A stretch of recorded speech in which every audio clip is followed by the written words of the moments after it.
Mendengarkan aspirasi masyarakat merupakan tolak ukur keberhasilan pemerintah Presiden Jokowi. Untuk itu, tim Jenggala Center Bali selalu aktif turun ke masyarakat untuk menjemput aspirasi masyarakat. Kali ini, tim Jenggala Center Bali belusukan ke Kota Denpasar. Bagaimana pendapat dan aspirasi mereka terhadap pemerintah Jokowi? Mari kita saksikan liputan yang berikut ini. Untuk mengetahui perkembangan kinerja dan hasil dari kebijakan Presiden Jokowi di masyarakat, khususnya di Bali, maka relawan dari Jenggala Center Bali berinisiatif turun langsung ke desa-desa untuk menjemput aspirasi yang berkembang di masyarakat.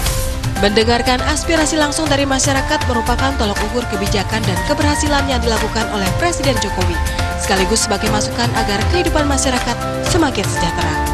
Salah satu yang akan ditemui pada belusukan tim Jenggala Center hari ini menyasar anak-anak muda yang menggeluti industri kreatif, berprofesi sebagai seorang dokter dan memiliki klinik serta usaha di bidang penyedia alat-alat kesehatan. Eranya Jokowi itu industri kreatif itu sangat diberikan ruang yang sangat panjang, sangat besar, di mana kita mudah melakukan usaha. Salah satunya yang baru-baru ini, yang dulunya kita untuk mengurus izin itu kita perlu bertingkat-tingkat.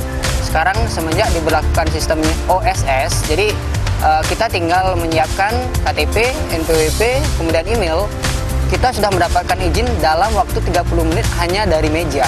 Sebagai seorang pengusaha tentunya kita akan memilih sesuatu hal yang sudah berhasil dan sudah terbukti.